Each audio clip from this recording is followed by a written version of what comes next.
시청자 여러분 안녕하십니까? 수요일 뉴스온 시작합니다. 네, 조금 전 마감한 증시 소식부터 전해드리겠습니다. 6,000피 시대의 막이 올랐습니다. 오늘 코스피가 6,100선의 턱 밑으로 마감했습니다. 1.91% 오른 6,083.86의 거래가 종료됐고요. 코스닥은 0.02% 오른 1,165.25의 거래를 마쳤습니다. 원달러 환율은 3시 반 기준으로 13.1원 내린 1,429.4원을 기록했습니다. 네, SK하이닉스와 삼성전자 각각 100만 원과 20만 원대 안착이 되어 있습니다. SK하이닉스는 1.29% 오른 101만 8천 원, 삼성전자는 1.75% 오른 20만 3,500원의 장을 마쳤습니다. 6,000피 시대에 대해서 저희가 잠시 후에 전문가 연결해서 자세히 또 전해드리도록 하겠습니다.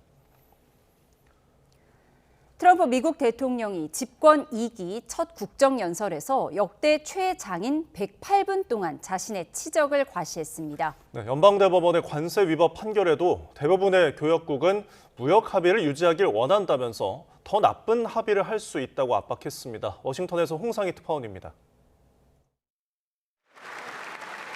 민주당 의원들의 침묵과 공화당 의원들의 일방적인 환호 속에 트럼프 대통령이 연방의회 의사당에 들어섭니다.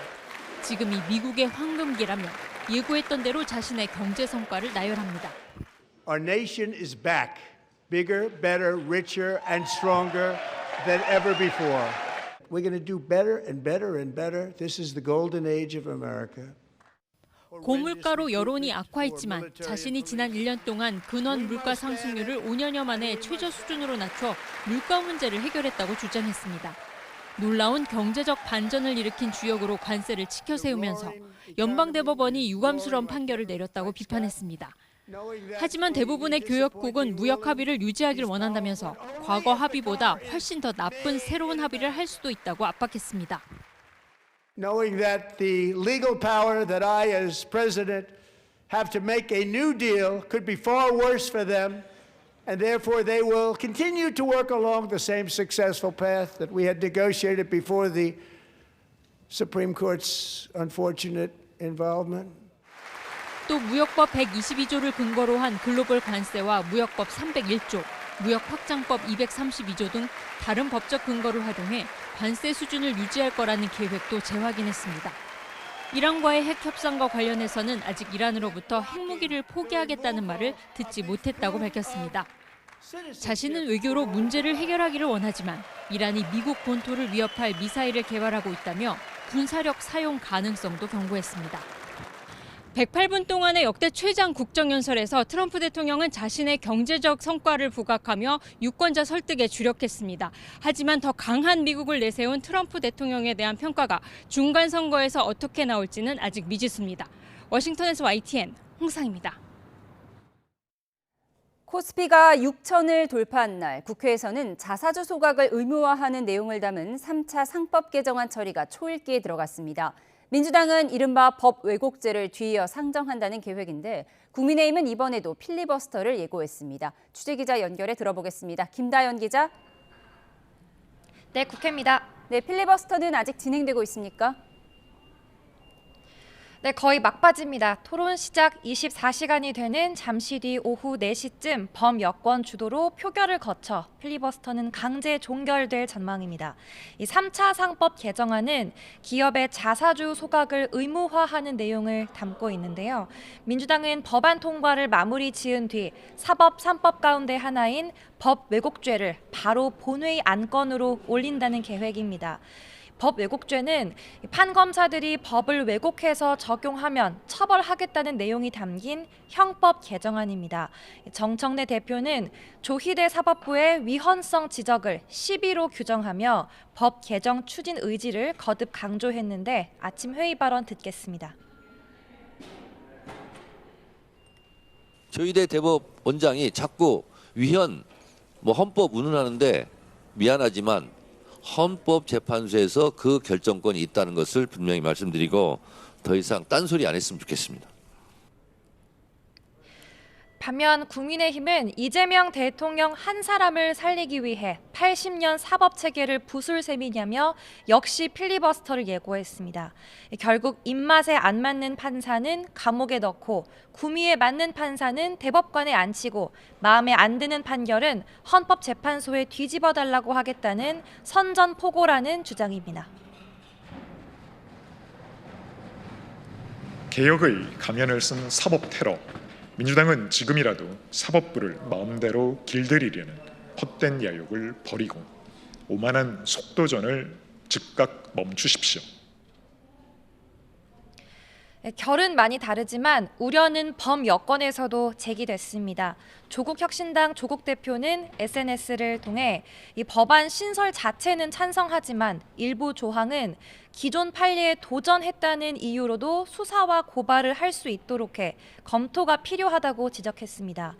민주당 내에서도 사법부 위축을 걱정하는 목소리가 나오면서 당은 수정 가능성을 열어두고 본회의 직전까지 막판 의견 수렴을 진행하고 있습니다. 민주당은 나머지 재판소원법과 대법관 증언법 처리도 벼르고 있는데 각 법안에 대한 24시간 필리버스터가 예정된 만큼 하루에 한 개씩 처리될 거로 보입니다. 네, 여야 각 당내 상황은 어떻습니까? 네, 우선 민주당은 이재명 대통령 공소 취소 모임을 두고 명청대전의 확대판이라는 등 계파 갈등 논란이 이어지자 잡음 최소화에 나섰습니다. 기존에 있던 정청래 대표 직속의 정치, 검찰, 조작 기소 특위와 합쳐 확대 개편하면서 친정청래로 분류되는 이성윤 최고위원 대신 한병도 원내대표를 위원장으로 앉혔습니다. 최대한 개파색을 희석해 보겠다는 의지로 해석되는데요. 공취모 소속 의원들도 하나 둘 탈퇴를 선언하고 있는데 박성준 상임대표는 별도로 활동을 이어가겠다고 해체설에 선을 긋는 등 거듭 엇박자를 노출하고 있습니다. 국민의힘은 회계사와 원전 전문가로 구성된 1차 인재 영입 결과를 발표했습니다. 장동혁 대표는 민생, 경제, 외교 모든 게 어려운데도 국민이 야당의 마음을 주지 않는 건 부족하기 때문이라며 이 젊은 인재를 바탕으로 새롭게 다가가겠다고 각오를 밝혔습니다.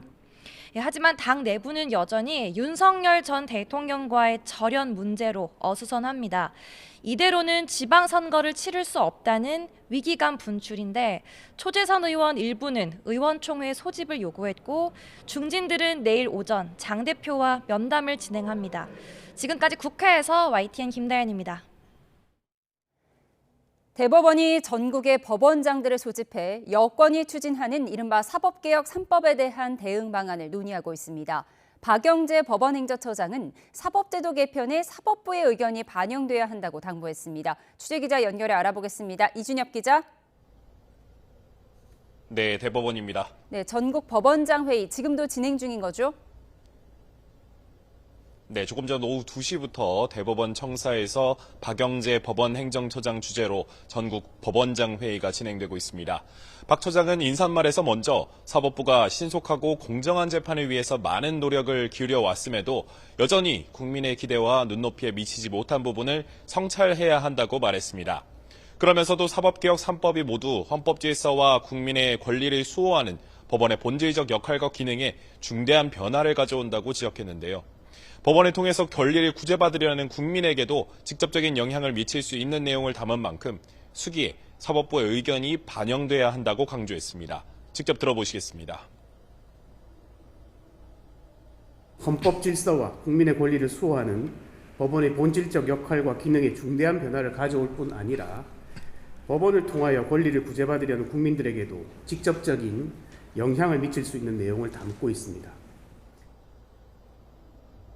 오늘 회의에서는 법 왜곡죄, 재판 소원, 대법관 증언 법안에 대해서 논의합니다. 법원장 회의는 대법원을 제외한 각급 법원장들과 법원행정처장, 사법연수원장, 사법정책연구원장 등 최고위 법관들이 모이는 자리인데요. 매년 12월 정기회의를 열지만 현안이 있을 경우 이번처럼 임시회의가 소집되기도 합니다. 네, 민주당이 추진하는 사법개혁에 대해서 법원은 계속해서 공개적으로 반발하고 있죠. 네, 이미 전국 법원장 회의는 사법개혁에 대해 2차례 논의하고 목소리를 냈습니다. 지난해 12월 열린 정기회의에서 법원장들은 전담재판부와 법 왜곡죄 등이 공정한 재판을 받을 권리를 침해해서 위헌성이 크다면서 심각한 우려를 표명했습니다. 지난해 9월에는 임시회의도 열렸는데 이 자리에서도 법원장들은 사법개혁은 국민과 사회 전반에 미칠 영향을 충분히 고려해서 추진돼야 한다면서 수기와 공론화를 요구했습니다. 조희대 대법원장도 이번 달에만 2차례 공개 발언을 했습니다. 지난 12일 출근길에선 재판 소원과 대법관 증언 문제는 그 결과가 국민에게 엄청난 피해가 가는 문제라고 지적했습니다. 그제에는 이번 법안들은 80년 가까이 이어져 온 사법제도의 틀을 근본적으로 바꾸는 거라며 헌법 개정 사항에 해당할 수 있는 중대한 내용이라고 말했습니다. 지금까지 대법원에서 YTN 이준엽입니다. 3대 특검이 밝히지 못한 의혹을 수사할 2차 종합특검이 오늘 현판식을 열고 공식 출범했습니다. 내란 특검은 윤석열 전 대통령에게 무기징역을 선고한 1심 판결에 대해 오늘 항소한다는 계획입니다. 취재기자 연결합니다. 임혜진 기자. 네, 종합특검이 오늘 공식적인 활동을 시작했죠? 네, 2차 종합특검은 오늘 오전 10시 경기 과천시 사무실에서 현판식을 열고 본격적인 수사에 착수했습니다. 권창형 특별검사는 정치적 중립성과 공정성을 최대한 유지하면서 법률과 증거에 따라 성역 없이 수사하겠다고 포부를 밝혔습니다. 그러면서 특별검사 제도는 헌법을 수호하고 형사사법제도의 신뢰를 확보하기 위한 헌법의 검이라고 강조했습니다. 종합특검은 오늘부터 최대 150일 동안 수사할 수 있는데요. 수사팀을 지휘할 특별검사부에는 권영빈, 김정민, 김시미, 진일종 변호사가 임명됐습니다. 특검법에 따라 종합특검은 5명의 특검부를 임명해야 하는데 나머지 1명은 수사 진행 경과에 따라서 추후 요청을 한다는 계획입니다. 네, 2차 종합특검의 수사 대상도 정리해 주시죠. 네, 2차 종합특검은 앞서 3대 특검이 밝히지 못한 의혹들을 들여다볼 예정입니다. 특검법상 수사 대상은 모두 17개인데요. 내란 특검이 수사했던 12.3 비상계엄 관련 외환 의혹, 노상원 수첩 관련 의혹 등이 대표적이고 서울 양평고속도로 노선 변경 의혹과 관저 이전 특혜 의혹을 포함한 김건희 씨 관련 사건들도 수사합니다. 이 밖에도 종합특검은 3대 특검 범위에 포함되지 않았던 부정선거 관련 유언비어 유포 의혹, 계엄사령부 구성을 위한 계엄버스 의혹 등에 대해서도 수사할 예정입니다. 종합특검은 조만간 3대 특검을 만나 구체적인 수사 범위와 수사팀 인력 구성 등을 논의할 예정입니다. 네, 윤석열 전 대통령 내란 사건의 항소 기한은 내일까지죠? 네, 그렇습니다. 내란 특검은 오늘 안에는 법원에 항소장을 제출한다는 계획입니다. 특검은 그제 3시간 넘게 1심 판결문을 분석하면서 항소 여부와 사유를 논의하는 회의를 진행했는데요. 윤 전 대통령을 포함한 내란 사건 피고인 8명 전원에 대해 항소한다는 방침을 정한 거로 파악됐습니다. 특히 법원이 윤 전 대통령의 비상계엄 선포 결심 시점을 계엄 이틀 전인 2024년 12월 1일로 판단한 부분에 대해 수긍하기 어렵다는 의견이 여럿 나온 거로 전해졌습니다. 또 무죄가 나온 김웅군 전 헌병대장과 윤승영 전 국가수사본부 수사기획조정관에 대해서도 다시 다퉈봐야 한다는 입장입니다.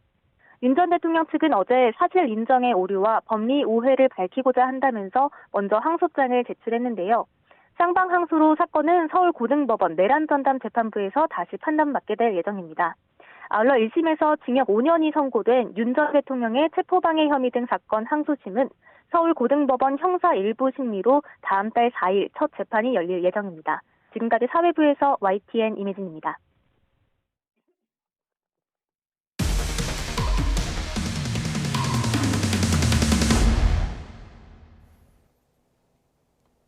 네, 새벽 시간 술집 문을 부수고 무단 침입해 술병을 마구 집어던지며 난동을 부린 20대 미군이 경찰에 체포됐습니다.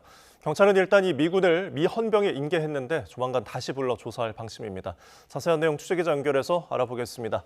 양동훈 기자, 범행 당시 모습이 가게 CCTV에 고스란히 담겼다고요? 네, 오늘 새벽 찍힌 CCTV 영상 보시겠습니다. 술집에서 나온 외국인 남성 주한 미군인데요. 길에 그대로 드러눕고 직원이 나와 일으켜보려 하지만 말을 듣지 않습니다. 직원들이 떠나고 나자 가게 앞에 놓여있던 의자를 집어들고 잇따라 문을 강하게 내리칩니다. 유리문과 창을 부수고 이렇게 가게 안으로 들어갔는데 다음에는 카운터 아래에서 술병을 계속 꺼내 던집니다. 양주병 수십 개를 거듭 던져 부수는데 술병으로 카운터에 놓여 있는 기기를 내려쳐 파손하기도 합니다. 가게 안은 물론 주변까지 아수라장으로 만들었는데 결국 이 난동은 경찰이 출동해 남성을 체포하면서 끝났습니다. 네, 주한미군인 이 남성 수사는 어떻게 진행되고 있습니까? 네, 출동한 경찰이 이 외국인 남성을 현행범 체포한 뒤 신원을 확인한 결과 20대 미군이었던 것으로 파악됐습니다. 경찰은 술집 문을 부수고 무단 침입한 뒤 가게 기물과 술병 등을 파손한 혐의 등으로 이 미군을 입건했습니다. 그런데 당시 미군이 만취 상태라 조사를 제대로 진행할 수 없었던 것으로 전해졌습니다. 주한 미군 지휘협정 소파에 따라 살인 등 중대 범죄를 제외하고 기소 전에 신병을 확보할 수 없어 경찰은 일단 해당 미군의 신병을 미 헌병에 인계한 상태입니다. 경찰은 조만간 미군 대표 입회하에 이 미군을 다시 불러 조사할 예정입니다. 지금까지 사회부에서 YTN 양동훈입니다. 마약범죄 정부합동수사본부가 오늘 마약을 투약하고 운반한 혐의 등으로 경기 남부 지역 시청 7급 공무원인 30대 남성 A씨와 이 30대 동거녀를 구속 상태로 재판에 넘겼습니다. A씨 등은 지난해 12월 중순부터 약 한 달 동안 필로폰 6g을 6곳에 은닉하거나 수거하는 등 마약 운반책으로 활동한 혐의를 받고 있습니다. A씨는 특히 시청 담당 업무를 통해 파악한 관내 지리와 CCTV 위치 등을 악용해 CCTV가 비추지 않는 사각지대에서 범행한 것으로 조사됐습니다. 80대 여성에게 거액을 가로채려던 20대 보이스피싱 수거책이 함께 힘을 모은 식당 주인과 군인에 잡혀 경찰에 넘겨졌습니다.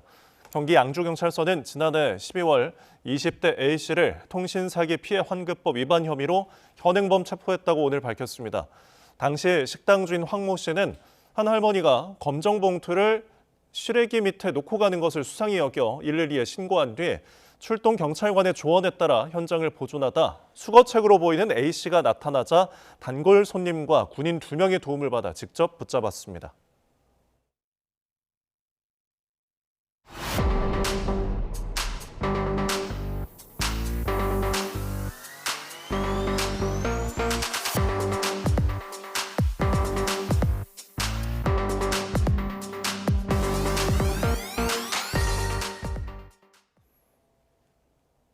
네, 코스피가 오늘 6,000포인트를 넘었습니다. 꿈의 지수라던 5,000선을 넘은 지 불과 한 달여 만인데요. 코스피 6,000 시대 의미와 전망, 고란 경제전문기자 전화로 연결해 들어보겠습니다. 나와 계십니까? 네, 안녕하세요. 네, 먼저 오늘 코스피 상승 배경 그리고 6,000P의 의미를 짚어주시죠. 네, 먼저 코스피 6,000 돌파의 배경은 무엇보다도 반도체 투톱에 있다고 볼 수 있습니다. 20만 전자, 100만 닉스, 농담처럼 말했는데요. 이게 현실이 됐죠. 그 AI 슈퍼사이클에 따른 실적 전망치가 계속 올라가고 있습니다. 반도체발 주당 순이익 EPS가 급등한 게 강력한 엔진이 되고 있고요. 오늘 심지어 맥쿼리 증권에서는 삼성전자의 올해 영업이익이 301조, SK하이닉스는 272조 원으로 추정하는 보고서를 냈습니다. 이에 따라서 목표 주가를 삼성전자의 경우에 34만 원, SK하이닉스에는 170만 원을 제시하기도 했고요. 이 아울러서 정책적 모멘텀도 작용했습니다. 3차 상법 개정안 등 주주보호 입법에 대한 기대감이 작용한 건데요. 이에 따라서 만년 저평가 종목이었던 금융이나 지주사들이 현재 재평가를 받고 있습니다. 그렇다면 6,000P가 갖는 상징적인 의미는 뭘까요? 이 과거 2,000에서 3,000선에 갇혀있던 박스피의 이미지를 완전히 탈피했다고 볼 수 있습니다. 명실상부한 글로벌 선진 시장으로서의 재평가가 시작됐다라고 볼 수 있는데요. 사실 4,000에서 5,000까지 가는 데는 3개월이 걸렸습니다. 그런데 5,000에서 6,000까지는 한 달밖에 걸리지 않았고요. 시장의 에너지가 과거와는 차원이 다르다라는 걸 의미합니다. 특히 이달 들어서는 외국인이 12조 원 넘게 순매도를 했는데도 이 물량을 개인들이 모두 받아냈습니다. 개인 투자자 선에서 머니 무브가 본격화되고 있는데요. 이미 예금에서 주식으로 자금이 이동하고 있습니다. IMF 외환위기였던 98년보다 지난해 2년 이상 장기 예금의 감소 속도가 더 가팔랐습니다. 이 반면에 투자자 예탁금은 100조 원을 돌파했고요. 최근에는 이재명 정부의 부동산 규제 정책으로 부동산에서 주식으로 머니 무브가 일어나는 초입에 위치한 상황입니다. 증시의 수급 여건의 체질 개선이 6,000P 시대에 이루어졌다고 봐야 합니다. 네, 지금 지난해 OECD 국가 중에 우리나라 코스피가 상승률이 1위로 나타났더라고요. 그게 이제 올해로도 이어지고 있는데 너무 급격하게 오르다 보니까 좀 불안한 시선도 적지 않은 것 같습니다. 네, 이 불안의 핵심을 보자면요. 성장의 질과 대외 변수를 꼽을 수 있을 것 같습니다. 먼저 성장의 질을 보자면요. 반도체 쏠림 현상이 너무 심합니다. 삼성전자, SK 하이닉스 빼면요. 코스피 지수가 여전히 4,000선에 불과합니다. 올해 상장사 영업이익 전망치가요. 크게 늘었습니다. 그런데 반도체 두 종목 빼면 나머지 기업들의 이익 성장률은 거의 2% 남짓에 불과합니다. 6,000피 시대 열었지만요. 내수 소비나 중소기업 경기 여전히 차갑습니다. 이 두 번째는 기대만큼 실적이 받쳐줄까 여부인데요. 시장 이미 이 주가 수준은요. 27년 이후 장밋빛 미래까지 선반영해서 주가를 밀어 올리고 있습니다. 이 만약에 엔비디아 등 글로벌 AI 기업들의 수익성에 기대에 미치지 못한다라고 하면 당장 삼성전자와 SK 하이닉스가 타격을 입을 거고요. 코스피에도 고스란히 영향을 미칠 겁니다. 그리고 주가 같은 경우에는 실적을 선반영해서 움직입니다. 지금 이 반도체 경기 정점이 아닐까 하는 공포가 있죠. 반도체 가격 상승세가 둔화되는 조짐만 보여도 이 차익 실현 매물이 쏟아질 수 있는 과열 구간에 진입한 상황입니다. 현재 오를 것 같긴 한데 주가가 싸지 않은 상태다라고 볼 수 있겠죠. 세 번째가 바로 강력해진 대외 압박인데요. 바로 트럼프 리스크를 말씀드리겠습니다. 트럼프 행정부의 관세 정책이 사실 앞으로 어떻게 진행될지 알 수가 없는 상황입니다. 수출 중심의 우리 기업에는 부담으로 작용할 수밖에 없습니다. 지금 그럼 이제 고점이라면서도 계속 오르다 보니까 투자자들이 지금이라도 사야 할까 이런 의문이 들 것 같습니다. 주의점을 좀 짚어주시죠. 예, 향후 코스피 전망에 대해서는 7,000을 돌파할 거다라는 낙관론가요. 과열에 따른 경계감으로 조정이 나올 거다라는 신중론이 교차하고 있습니다. 이 노무라증권, 하나증권 등은요. 반도체 이익 모멘텀이 유지된다면 코스피가 7,000을 넘어서 8,000까지 갈 수 있다라고 분석하고 있습니다.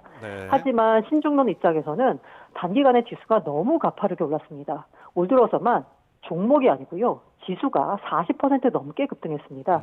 이 때문에 차익 실현 매물에 의한 기술적 조정이 나올 수 있다라는 우려감이 나오고 있습니다. 그렇다라고 하면 앞으로 시장을 흔들 3대 핵심 변수를 짚어보자면요. 말씀드린 대로 트럼프 2기 관세 정책의 불확실성입니다. 이게 우리 기업들에게 부정적으로 작용할 경우에는 당연히 지수에 영향을 미칠 겁니다. 이 두 번째는 AI 슈퍼사이클의 지속성입니다. AI 인프라 투자 속도가 둔화되거나 수익성 의구심이 제기될 경우에 국내 반도체 대형주 중심의 급격한 수급 이탈이 발생할 수도 있습니다. 이 세 번째는 밸류업 정책의 실질적인 성과입니다. 상법 개정, 주주환원 확대, 기대감은 작용하고 있습니다. 그런데 만약에 기업들이 기대만큼 배당이나 자사주 소각에 나서지 않는다라고 하면요. 코리아 프리미엄에 베팅했던 자금들이 다시 이탈하면서 지수가 하락 압력을 받을 수도 있기 때문에 주의하셔야 될 것 같습니다. 알겠습니다. 주요 변수까지 짚어봤습니다. 지금까지 고란 경제전문기자와 함께했습니다. 고맙습니다. 네, 감사합니다.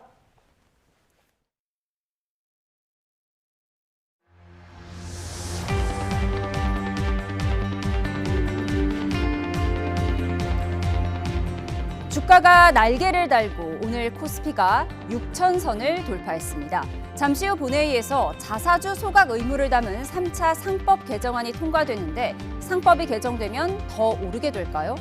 자사주 소각, 회사가 새로 산 자기 주식을 곧 없어지도록 한다는 겁니다.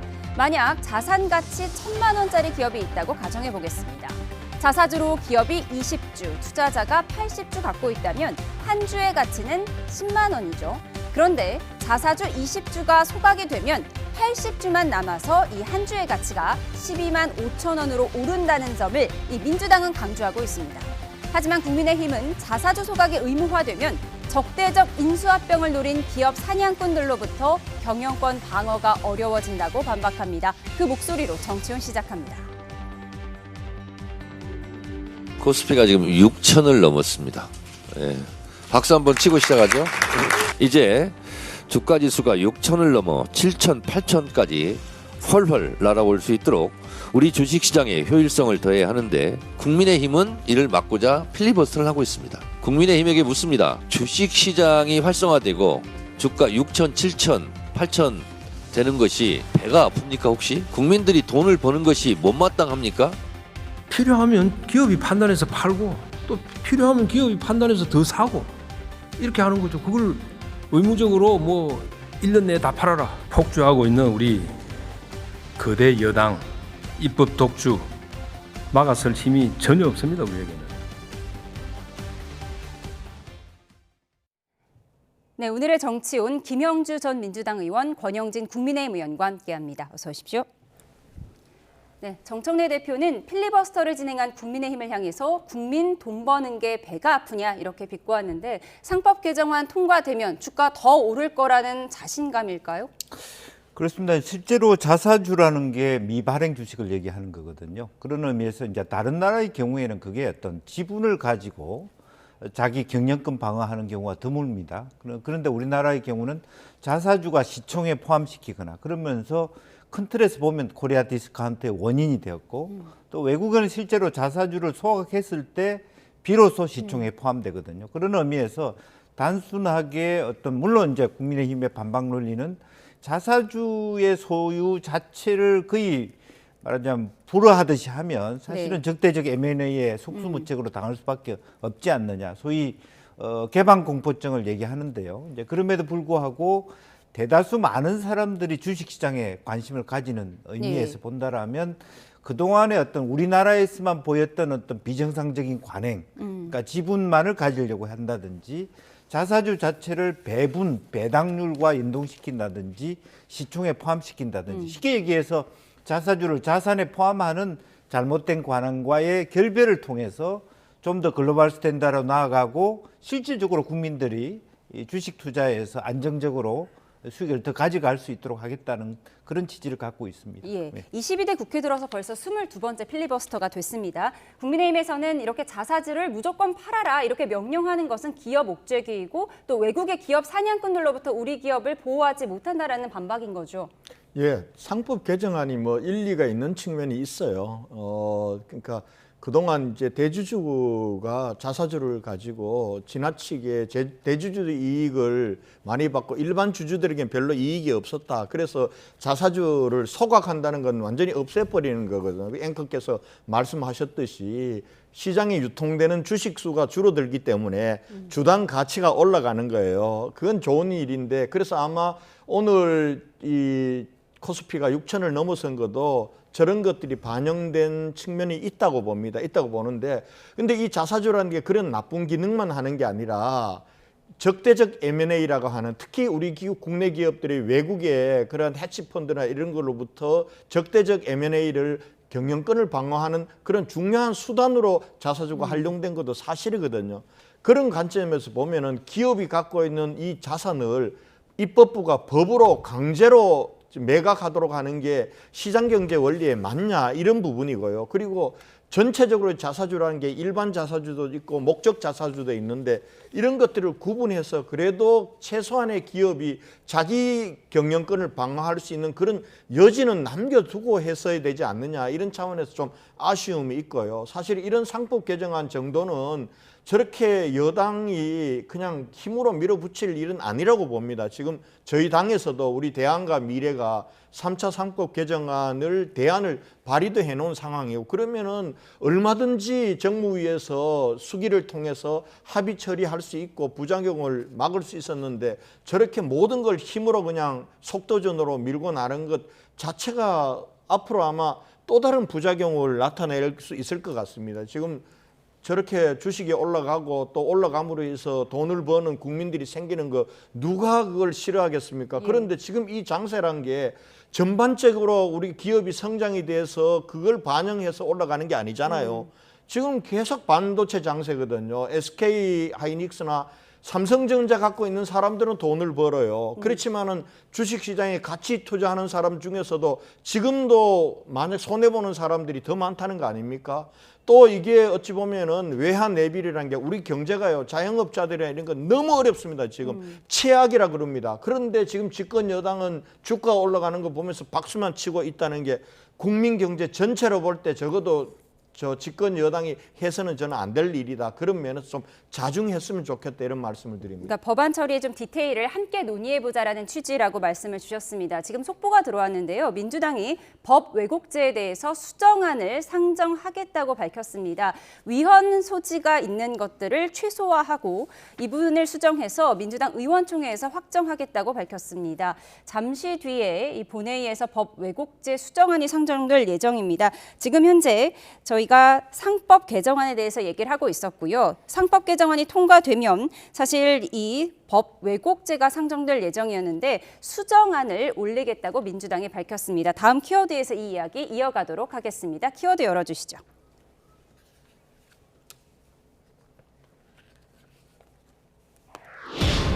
네, 말씀드린 것처럼 상법 개정안 뒤에는 민주당의 법 왜곡죄 등 사법 3법 상정의 차례로 예정돼 있는데 국민의힘에서는 망국적 악법이란 말이 나왔고 정청래 대표는 조희대 대법원장을 향해 자꾸 시비 걸지 말라며 직격했습니다.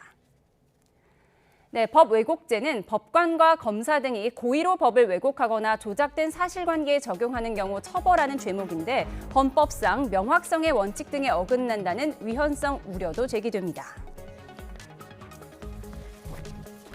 결과가 국민들에게 엄청난 피해가 가는 문제이기 때문에 계속해서 우리 대법원 국회와 함께 협의하고 설득해 나가겠습니다. 조희대 대법원장에게 분명히 말합니다. 재판소 원제가 위헌이다 아니다 자꾸 시비를 걸 모양인데 헌법재판소에서는 위헌이 아니다라는 입장입니다. 개혁의 가면을 쓴 사법 테러. 민주당은 지금이라도 사법부를 마음대로 길들이려는 헛된 야욕을 버리고 오만한 속도전을 즉각 멈추십시오.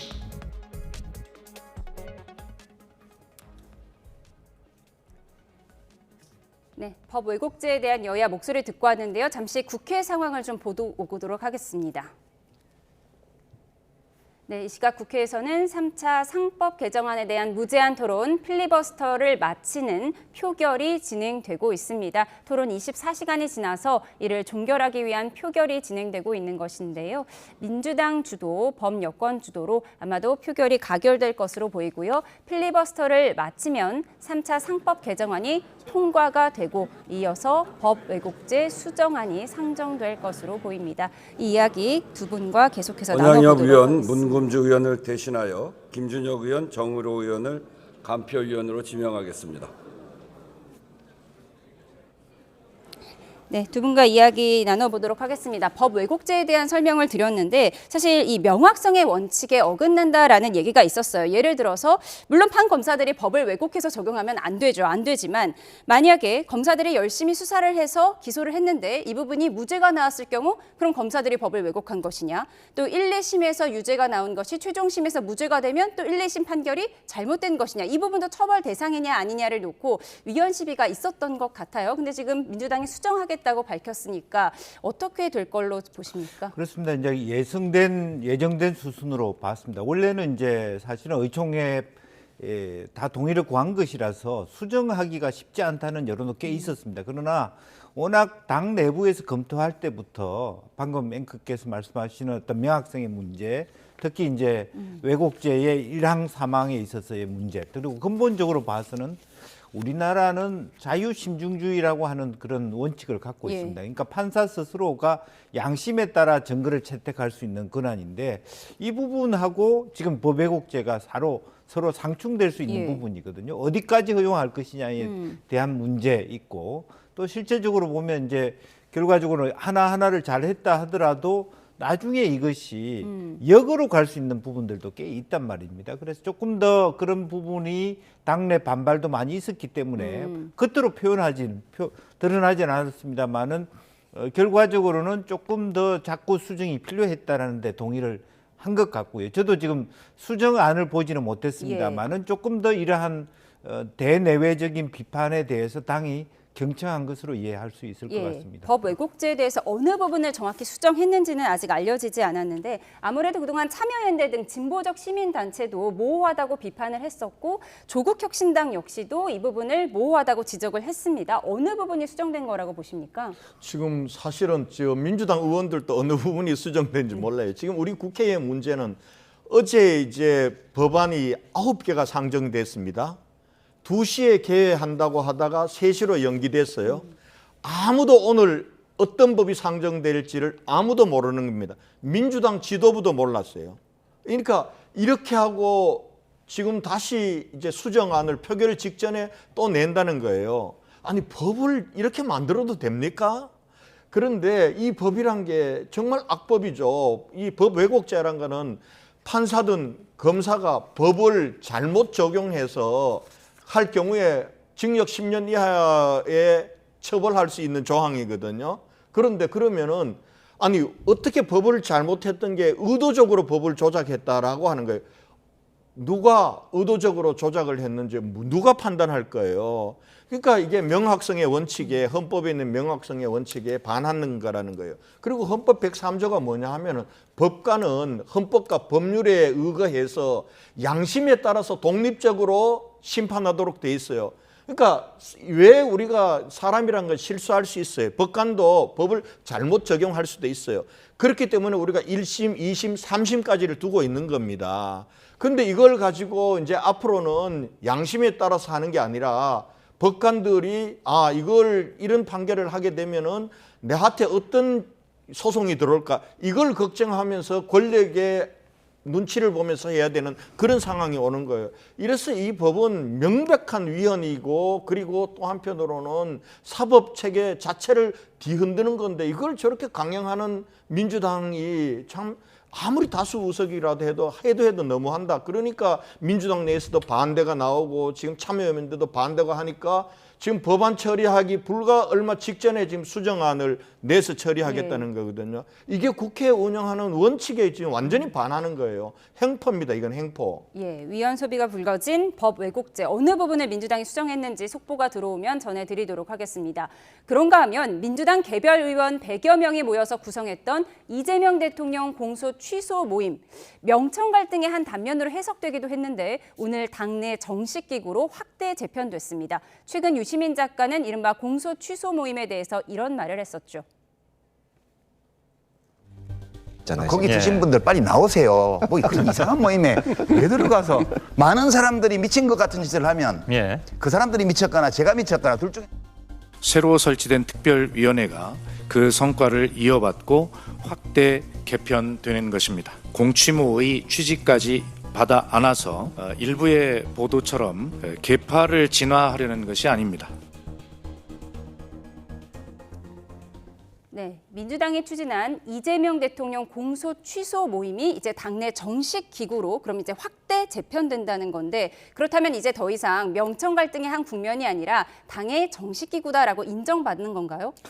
아무래도 이제 그 전에 시기적으로 보면 이제 다 차기 전당대회를 위한 그런 어떤 뭐 새 분리기의 그러니까 모임처럼 친명 그룹의 새 분리기다 이런 분석도 그렇게 있었는데 오화가 있었기 때문에 김병주 의원 같은 경우는 자진 탈퇴하기도 했고 그리고 실제로 당의 구성원, 국회의원들의 구성원의 3분의 1 가까이가 하는 모임이라고 하는 것이 의미가 없습니다. 사실은 그게 당의 전체적인 결의안 하나 정도를 통과시키면 될 일이지 그거 이름을 들고 누가 보더라도 유시민 작가가 말씀하신 것처럼 마치 대통령을 위해서 마치 이렇게 그분만을 위한 연구 모임 이런 것으로 보면 상당히 그 명분상 어려움이 겪기 때문에 오히려 그것을 조금 더 보편적인 어떤 적용이 가능한 모양으로 이름도 바꾸고 하는 것 그리고 실제로 몇 명이 누가 들어있냐 안 들어있냐 이걸 가지고 또 논의하기도 그렇고 그러면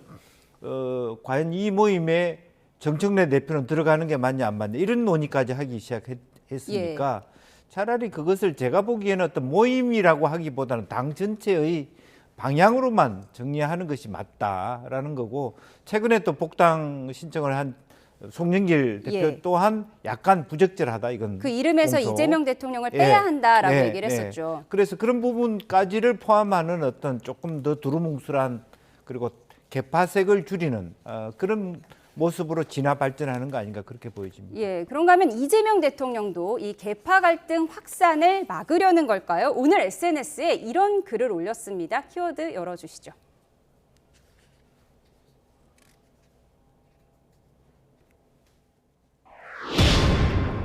네, 이재명 대통령도 개파 갈등 확산을 차단하려는 걸까요? 대통령은 뒷전된 일이 없다라고 강조를 했습니다. 네, 여당과 청와대 간의 엇박자에 대한 보도를 공유하면서 대통령은 뒷전된 일이 없다. 민주당은 최선을 다해서 아주 잘하고 있다고 강조했습니다. 부동산 메시지도 이어갔는데요. 땅 사가지고 제대로 안 쓰고 있을 경우는 농사 지은다고 사가지고 방치해 놓은 거는 이제 강제 매각 명령 받는. 이에 대해서 공산주의를 운운하는 사람이 있다며 농사짓는 사람이 땅을 소유한다는 경자유전 원칙을 헌법에 명시한 사람은 이승만 전 대통령이고 이승만 전 대통령은 빨갱이 공산주의가 아니라고 역설했습니다. 그런데 이 농지 얘기가 유력 서울시장 후보인 정원호 성동구청장에게 튀었습니다. 정원호 구청장은 태어난 지 4개월 만에 여수에 위치한 논 38평, 2살 때 밭 599평을 증여받았고 공시 자료에는 0세 때 논을 매매한 57년 경력의 영농인인 것처럼 기입돼 있습니다. 이 대통령은 정 구청장 의혹에 대한 즉각적인 입장을 밝히십시오. 이에 대해 민주당 최현일 의원은 정 구청장이 매각을 시도했지만 그 땅을 사려는 사람이 없었던 거라며 투기꾼 묘사는 가짜뉴스라고 반박했는데요. 이 문제를 처음 제기한 김재석 국민의힘 의원은 정원호 구청장이 투기꾼인지 농사꾼인지만 밝히면 된다며 참 쉽죠라고 재반박했습니다. 네, 사실 그동안 대통령이 외교 성과로 빛나야 할 순간마다 정청래 대표가 분란을 만들었다는 일각의 비판도 있었는데 오늘 이재명 대통령이 민주당 참 잘하고 있고 나는 뒷전된 일이 없다라고 강조를 했습니다. 어떤 배경으로 보세요? 뭐 기본적으로는 그동안에 약간의 아슬아슬한 지점도 없지 않아 있었고 또 하필 뭐 예컨대 대통령이 외계 순방하고 난 다음에 뭐 법사위를 열면서 이제 우리 일을 하자는 얘기를 했다든지 혹은 실제로 대통령 1주년 신년 기자회견 이후 바로 그 다음 날 합당론을 일방적으로 얘기하면서 연주원의 반발을 샀다든지 이렇게 해서 대통령이 어렵사리 좀 뭔가 벌어놓은 것을 까먹었다 이런 비판들이 없잖아 있었습니다. 이제 그래서 보이지 않게 그런 어떤 이렇게 갈등론들이 있었습니다만 최근에 들어가서는 대체로 이재명 대통령의 지지율이 아주 고공행진을 하고 당 지지율을 멈춤거리는 그런 입장에서 아마 정청래 대표도 어떤 개별적인 어떤 그 뭔가 갈등 기류를 만들어내기에는 역부족이다 그렇게 생각을 하고요. 이런 흐름 속에서 아마 대통령께서도 조금 더 포용적인 자세를 취하게 된 거 아닌가, 좀 여유가 생겼다.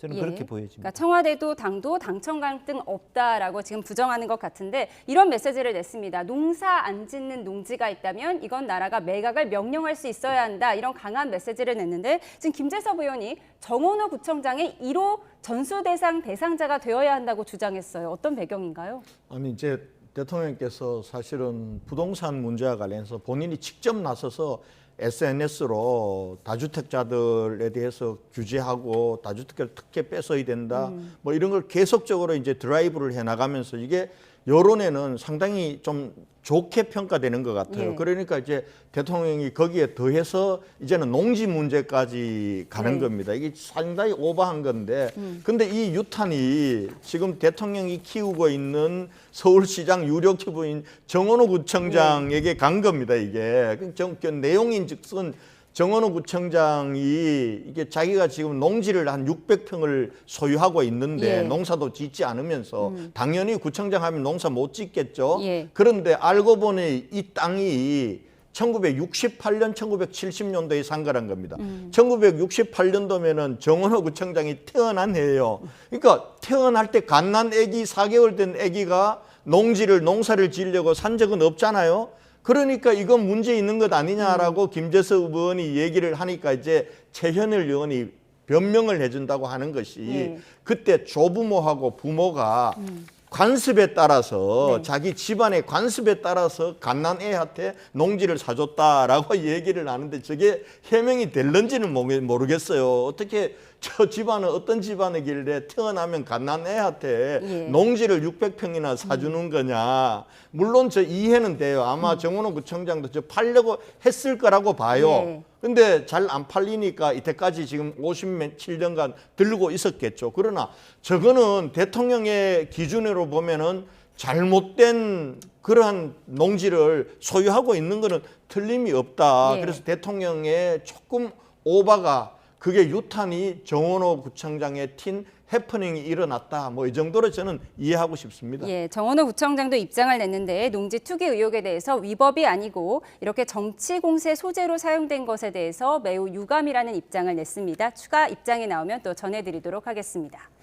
6.3 지방선거가 100일도 채 남지 않았는데요. 국민의힘은 이른바 저륜 문제를 놓고 헛바퀴 공방만 계속하는 모습입니다. 저륜 요구를 받고 있는 장동혁 대표가 한동훈 전 대표에 대항할 전략을 짜야 한다고 말해 화제가 됐는데 먼저 들어보시죠.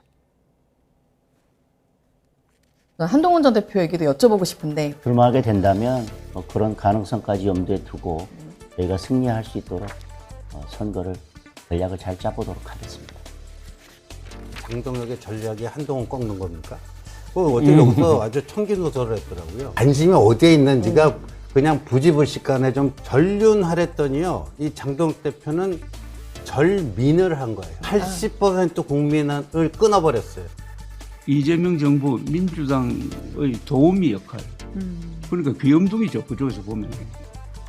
107명 의원 전원이 참여한 채팅방에서도 윤 어게인 노선으로 되겠느냐는 비판이 들끓었는데 당 중진 의원들이 제 역할을 하지 못한다는 쓴소리도 나옵니다.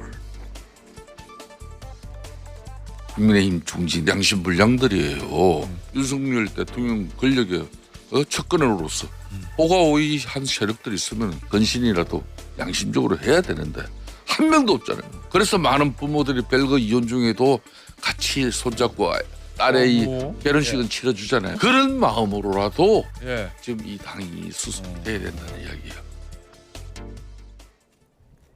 네, 장동혁 대표가 민주당의 귀염둥이다 이런 자조 섞인 목소리까지 나온 상황인데 권 의원님이 소속된 대안과 미래에서도 장동혁 대표 면담하지 않았습니까? 면담도 하고 또 장동혁 대표한테 민심을 제대로 읽고 민심에 부응하는 그런 우리 당의 스탠스와 노선을 정해야 된다. 그것은 이제 그동안 우리 당이 비상계엄은 잘못된 거다. 그러나 비상계엄이 곧 내란은 아니다. 그 내란은 사법부의 판단에 맡겨야 된다 했잖아요. 그런데 어쨌거나 1심 재판부가 모든 비상계엄이 내란은 아니지만 12월 3일 날 윤석열 전 대통령이 한 그 비상계엄은 내란이었다라고 해서 무기징역을 선고를 했잖아요.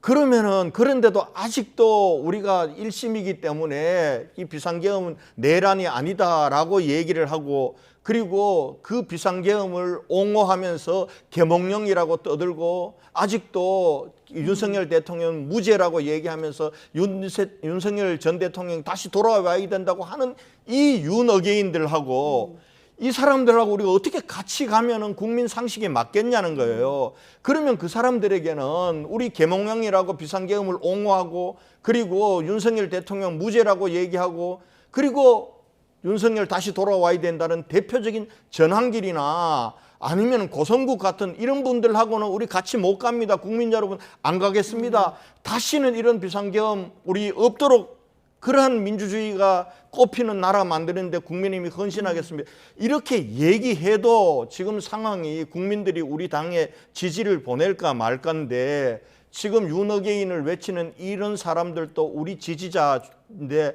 이 사람들도 우리가 같이 끌고 가야 된다라고 하니 이게 선거를 치를 수 있겠냐는 거예요. 이게 당내에도 많은 의원들의 생각이고 당 밖에 이번에 2월 20일 날 장동혁 대표가 1심 재판을 보면서 하루 쉬었다가 기자회견 한 걸 보면서 또한 모든 언론들이 야 이거 국민의힘 선거 이제 끝났다. 보수가 자멸하게 생겼다. 이렇게 걱정을 하잖아요. 그러면 저는 대표가 이 목소리에 귀 기울여서 우리 당의 노선을 제대로 갈 수 있도록 하는 게 저는 당의 리더의 역할이다. 저는 그렇게 보는데 그걸 하지 못하니 참으로 답답할 노릇이에요. 그래서 우리 대안과 미래에서도 그러면은 의원들 총회를 열어서라도 여기 표결을 해서라도 어쨌든 한쪽 방향으로 노선을 정하자라고 했는데 아마 중진들도 그동안 민구적 하다가 어제 모여서 자기들끼리 얘기했는데 얘기를 들으니까 통일된 의견은 없었다고 하는데 장동혁 대표의 면담을 신청했고 내일 아마 10시에 만나니까 그거 타고 3월 3일 날 의원총회를 엽니다. 열어서 하여튼 문 딱 걸어 잠궈놓고 여기서는 난상 토론하고 해서 결론을 내려야 된다고 봅니다. 그렇지 않으면은 정말 우리 선거 못 치는 거예요. 문 딱 걸어 잠그고 결론을 내야 된다 이렇게 강하게 말씀을 하셨는데 지금 김성태 전 원내대표도 그렇고요. 당내 중진들이 좋은 말로 하면 너무 점잖다. 이럴 땐 좀 강하게 장 대표를 좀 이끌어 나가야 되는데 이 부분에 대한 비판 어떻게 보십니까? 그렇습니다. 사실은 뭐 전체적으로 좀 지금 현재 국민의힘은 집단 지도 체제가 필요하고 특히 당의 고문들이 좀 약한 입장을 예컨대 윤 어게인 세력하고는 안 된다라고. 제가 생각했을 때는 그 윤 대통령 선거 있었던 날 그 송원석 원내대표가 상당히 적절한 수준의 논평을 내셨어요. 그러니까 그 과거 세력하고는 하지 않겠다. 윤석이란 단어를 쓰지 않으면서도 앞으로 가야 될 전륜의 어떤 상황에 대한 적절한 얘기를 했고 제가 생각할 때는 그때 우리 장동혁 대표가 송원석 원내대표의 논의 플러스 그때 강조했던 단어가 대전환이었거든요. 예. 전환을 하겠다, 당면 개정하겠다, 또 그 우리 서울시당 위원장 배 의원 문제도 징계하지 않겠다 이런 부분만 갔으면 분위기가 지금하고 완전히 달랐을 거예요. 이제는 뭐 과거에 어떤 뭐 윤과에 함께 했지만 자연스럽게 자유우파 그리고 중도를 먹으면서 일정 정도 이번 지방선거에 선방할 수 있는 그런 부분인데 이미 너무 많이 그 실기를 하셨단 말이죠. 장동혁 대표. 그래서 지금이라도 조금 더 원로들께서 이렇게 가서는 안 된다. 그리고 당에 쫓아낸 사람들을 더 못 되도록 하겠다는 것이 당의 선거 원칙처럼 된다는 것은 더 망하는 길이거든요. 제가 걱정하는 건 사실은 국민의힘이 아닙니다. 이렇게 되면요. 대통령 권력, 국회의원 권력, 그리고 지방선거 권력까지 일당에 다 갔을 때 민주당의 무소불위의 권력들, 오만함, 이게 큰 문제가 될 수 있어요. 지금도 국민의힘이 제 역할을 하지 않기 때문에 생각되어지는 사태가 오히려 나라를 올바른 방향으로 갈 수 있을 것인가. 아예 국민의힘은 뒷전이고 민주당 내부에 사실은 갈등이 더 양산될 가능성이 많습니다. 그게 국민에게 좋지 않다는 그런 위기의식을 저는 오히려 갖게 됩니다. 야당의 견제 능력을 걱정하셨는데 사실 장동혁 대표가 절윤 선언 못하고 친한동훈계를 징계한다. 이 부분도 논란이 됐지만 어제는 주호영 의원과 송원석 원내대표 사이에 큰 소리가 났다고 하는데 이게 대구 경북 통합법에 대한 이견 때문이라고 하더라고요. 대구 경북 지역이시니까요. 하실 말씀이 있을 것 같습니다. 네, 사실은 뭐 지금 대구 경북은 절박한 심정으로 대구 경북이 다시 합쳐서 규모의 행정, 규모의 경제를 하고 그리고 지방 분권을 해야 수도권에 대항해서 우리가 살아날 수가 있다 이렇게 했는데 그래서 이번에 사실은 광주, 전남, 그다음에 대전, 충남, 대구 세 법이 올라왔는데 어떤 영문인지 모르지만은 대전 충남은 자기들이 먼저 하겠다고 했는데 대전 충남 도지사 시장도 국회의원들이 우리 당 의원들이 안 하겠다 이렇게 됐는데 우리 당이 자꾸 대구 경북하고 같이 연관 지어서 이걸 충남 대전 충남이 안 하면은 대구 경북도 안 해야 된다 이런 분위기로 몰고 가는 거예요. 그래서 제가 이 의총에 나가서 그러면 안 된다. 대전 충남은 수도권에 연담화돼서 가만히 있어도 기업도 오고 그리고 사람도 오지만은 대구 경북은 지금 지방 소멸 1위가 대구 경북 아니냐. 그래서 우리 대구 경북은 이제 하나로 합치자는 걸 이미 2019년부터 해왔는데 이번에 보니까 이재명 정부에서 선거를 의식한 그러한 정략적인 건 있지만은 지원책이 매력적인 걸 주었단 말이에요. 그러면 이거라도 우리가 받고 제대로 된 빈권은 계속해서 받아내자 이런 건데 사실은 어제 그 추미애 위원장이 국민의힘 지도부가 반대해서 우리 이 대구 경북 통합법안도 유보했다 이렇게 나오니까 주호영 의원이 누가 지도부 누구냐 이렇게 돼서 송원석 대표하고 설전이 붙고 또 송원석 대표는 나 이러면은 저 원내대표 안 해 여기까지 갔는데 사실은 이 책임은 우선은 민주당이 사실은 대구 경북은 끼워주고 싶지가 않는 민주당의 속내가 첫 번째 원인이에요. 그런데 거기에 빌미를 준 것은 우리 지도부 원내 지도부에 어찌 보면은 무능하고 그리고 또 한편으로는 의지가 부족했던 거예요. 원내대표가 김천 출신인데 이거 밀어붙여야 되겠다고 하면은 민주당이 그걸 거부할 수 있겠어요? 그다음에는 그런 빌미를 준 건 우리 대구 경북 의원들이 무책임하고 비겁했다고 생각해요. 아니 법안 발의할 때는 다 서명해놓고 아니 비공개된 의원총회라든지 간담회에서는 자기 원칙은 찬성이지만 이런 이유 때문에 반대한다고 얘기를 하니 지도부에서도 그걸 받아가지고 강하게 찬성 여론을 못 밀어붙인 게 이 사단을 냈는데 그래서 내일 우리 대구 경북 의원들이 다시 모입니다. 내일은 제가 기명으로 하자 그랬어요. 비겁하게 무기명의 뒤에 숨지 말고 누가 정말 대구 경북 통합에 찬성했는지 반대했는지를 자기 이름을 걸고 그렇게 해서 내일은 민주당 우리가 똘똘 뭉쳐서 민주당을 설득해서 광주 전남이 갈 때 대구 경북도 함께 이 통합 열차에 타고 가야 대구 경북이 정말 이제 살 길을 조금이라도 열 수 있다. 생존의 문제다. 그렇게 생각하고 있습니다. 예, 지방선거에 영향을 미칠 행정통합법 지역의 생존 문제다라고 역설을 해주셨습니다. 마지막으로 따뜻한 이야기 하나 전해드리고 마치겠습니다. 룰라 브라질 대통령이 국빈 방한 일정을 마친 가운데 현충원 참배 당시 우리 정부가 마련한 장갑이 화제가 되고 있습니다. 화면 함께 보시죠. 네, 룰라 대통령이 자신의 SNS에 직접 올린 영상인데요. 우리 현충원 참배에 앞서서 하얀 장갑을 끼던 중 왼쪽 새끼손가락 부분이 없는 걸 발견하고 옆에 있던 영부인에게 보여주며 놀라움을 표하는 듯한 모습입니다.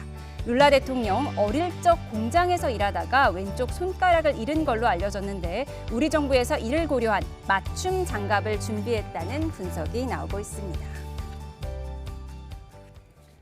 네, 정치원 여기서 마치겠습니다. 김영주 전 민주당 의원, 권영진 국민의힘 의원과 함께했습니다. 두 분 고맙습니다. 네, 앞서 전해드린 것처럼 코스피가 사상 처음으로 6,000선을 넘어선 채 조금 전 정규 거래를 마쳤죠. 네, 거래소 화면을 좀 보도록 하겠습니다. 네, 5,000피 달성 한 달 만에 이룬 역사적인 기록입니다. 지금 기념 행사의 모습을 보여드리고 있습니다. 네, 오늘 6,083.86의 거래를 마치면서 사상 최초로 6,000피를 돌파했습니다. 지금 이렇게 축배를 드는 모습을 함께 보여드리고 있습니다. 다시 한번 전해드리겠습니다. 코스피가 오늘 사상 처음으로 6,000시대를 열었습니다. 5,000피 달성 한 달 만에 이룬 역사적인 기록 화면으로 보여드렸습니다.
네, 앞서 필리버스터 종료 소식 전해드렸는데요. 국회가 자사주 소각을 의무화하는 내용의 3차 상법 개정안 표결 절차에 돌입합니다. 국회로 가보겠습니다.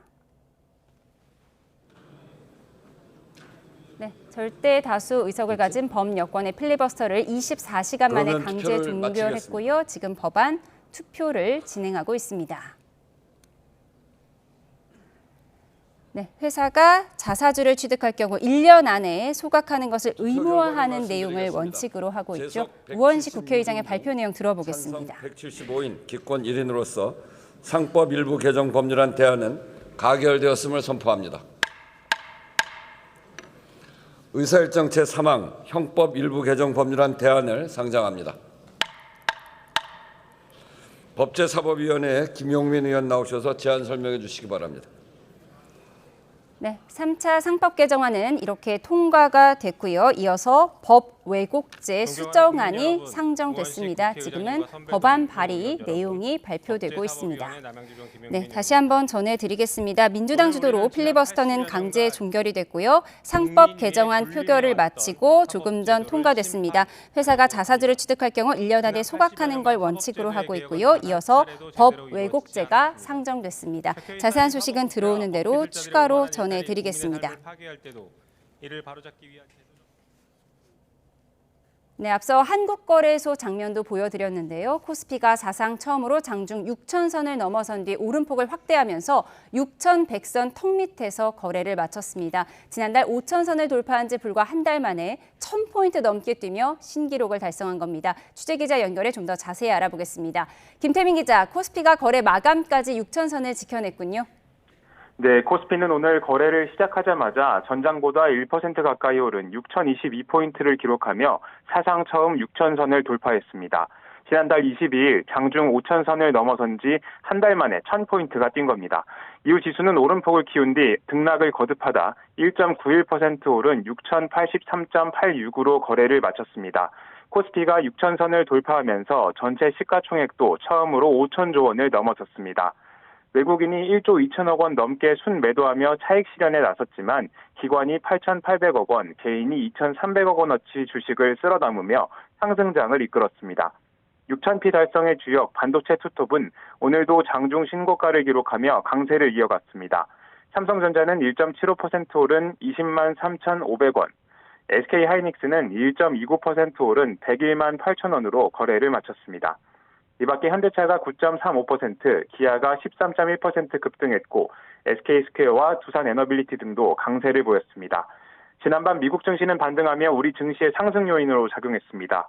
관세 불안에도 인공지능 기업 엔트로픽이 일부 소프트웨어 기업들과 파트너십을 발표하면서 AI 산업에 대한 불안감이 가라앉았습니다.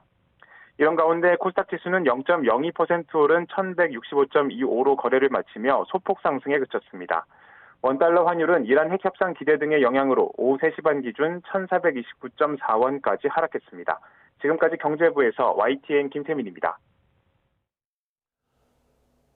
네, 민희진 전 어도어 대표가 뉴진스를 위해 256억 원을 포기할 테니 하이브의 모든 소송을 끝내자고 제안했습니다. 1심에서 지고 나서 항소한 하이브는 이 제안에 반응을 보이지 않았습니다. 김승환 기자입니다. 검은 정장 차림의 민희진 전 대표가 밝은 표정으로 취재진 앞에 섭니다. 하이브와의 주식 관련 1심 소송에서 승소한 뒤 향후 계획을 직접 설명하겠다며 기자회견을 자청한 겁니다. 민 전 대표는 1심 승소로 자신이 받을 256억 원을 포기하겠다고 깜짝 제안했습니다. 이유로 내세운 건 뉴진스였습니다. 행복하게 무대에 있어야 할 5멤버가 누군가는 무대 위에, 누군가는 법정 위에 서야 하는 현실을 더는 지켜볼 수 없습니다. 하이브의 현재 진행 중인 모든 민형사 소송과 분쟁을 멈춰달라고 요청했습니다. 하이브와 방시혁 의장께 전합니다. 창작의 자리에서 만납시다. 하이브는 1심 패소 뒤 일주일 만에 불복해 항소했지만 이번 제안에 대해서는 별다른 반응을 내놓지 않았습니다. 대신 하이브 레이블 중 하나이자 뉴진스 소속사인 어도어는 다시 한번 세상을 놀라게 할 거라며 새로운 브랜드 필름을 공개했습니다. 어도어는 늘 그래왔듯 우리만의 호흡으로 새로운 문을 열겠다고 밝히면서도 구체적인 계획은 공개하지 않았습니다. 지난해 전속계약 소송 패소 이후 하니, 해린, 헤이는 어도어 복귀가 확정됐고 다니엘은 계약이 해지됐으며 민지의 복귀 여부는 아직 정해지지 않았습니다. YTN 김승환입니다. 강북 모텔 연쇄살인 사건과 관련돼 추가 피해 정황이 나와 경찰이 내사에 착수했습니다. 한 남성이 이 사건에 피의자가 건넨 음료를 마시고 의식을 잃었다고 진술했는데 또 다른 범행이 확인될 수 있을지 주목됩니다. 양동훈 기자가 집중 취재했습니다. 약물이 든 음료로 남성 2명을 살해하고 1명을 다치게 한 혐의로 구속 송치된 20대 여성 김모 씨가 추가 범행을 저지른 정황이 나왔습니다. 또 다른 남성 1명이 김 씨가 준 음료를 마치고 실신했다고 진술한 것으로 전해졌습니다. 전 남자친구를 다치게 한 지난해 12월 14일 최초 범행과 지난달 28일 첫 살인 사이로 추정됩니다. 경찰은 김 씨가 SNS 등을 이용해 접촉했던 인물들을 대상으로 전수조사에 착수했는데 이 남성도 범행을 당했다면 피해자는 모두 4명이 됩니다. 경찰은 특히 이번 연쇄살인이 2년 만에 발생했다는 점에서 범행 동기와 추가 피해자가 있는지 밝히는 데 총력을 다하고 있습니다. 강북 모텔 살인 사건에 앞서 지난 2023년부터 2024년 사이 경기 북부에서 다방 주인을 잇따라 살해한 이영복, 지난 2022년 동거녀와 택시기사를 살해한 이기영 등이 최근 연쇄살인 사건으로 꼽힙니다. 2000년대 중후반까지만 해도 유영철, 정남규, 강호순 등이 악명을 떨쳤지만 연쇄 살인범의 등장은 크게 줄었습니다. 수사 기법이 발달하면서 첫 범행 직후 검거되는 경우가 대부분이기 때문입니다. 문제는 연쇄 살인의 경우 범행 동기가 뚜렷하지 않다는 건데 이번 사건 역시 왜 이런 끔찍한 짓을 저질렀는지 확인되지 않았습니다. 납득하기가 어려운 일련의 과정을 보여주잖아요. 연달아서 이 음료를 계속 남성들에게 먹이고 돌아다녔다는 것 자체가 합리적이라는 생각이 안 들죠. 심리 분석을 통해 사이코패스로 판명되면 김 씨는 양형에서 분리할 수 있고 위치 추적 전자장치 부착이나 치료 감호 처분 등을 받을 수 있습니다. 반사회적인 성향이 보인다라고 한다면 재범 위험성도 상당히 높아진다고 볼 수 있어서 심신 상실을 인정할 만한 정신병력이 아닌 이상은 불리하게 적용할 거예요. 김 씨의 사이코패스 검사 결과는 이르면 이달 중으로 나올 예정인데 정확한 동기나 추가 범행이 확인될 수 있을지 관심입니다. YTN 양동훈입니다.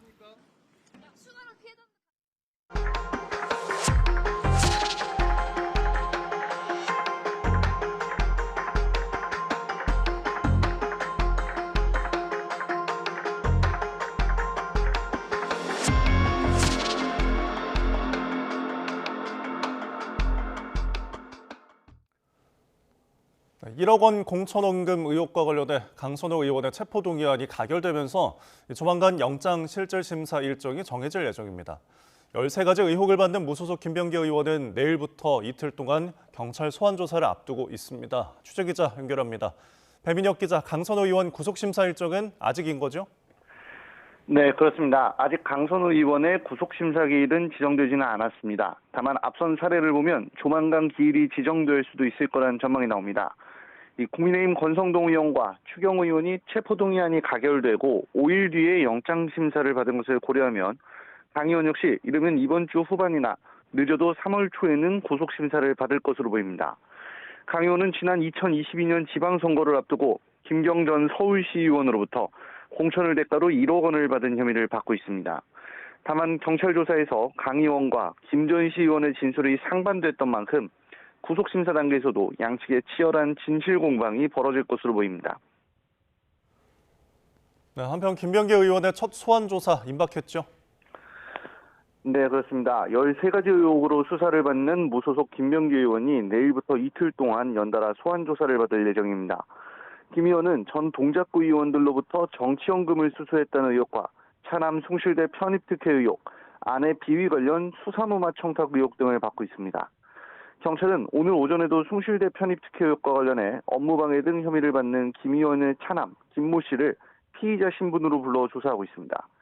경찰은 어제 차남의 채용특혜 의혹과 관련해 빗썸을 압수수색하기도 했는데 이와 관련해서도 차남을 상대로 조사할 예정입니다. 경찰은 지금까지 조사한 내용을 바탕으로 이틀 동안 13가지 의혹 전반을 따져볼 방침인데요. 조사를 마치는 대로 김 의원에 대한 구속영장 신청 여부도 검토할 것으로 보입니다. 지금까지 사회부에서 YTN 배민혁입니다. Mr. Speaker, the President of the United States. Our nation is back. This is the golden age of America.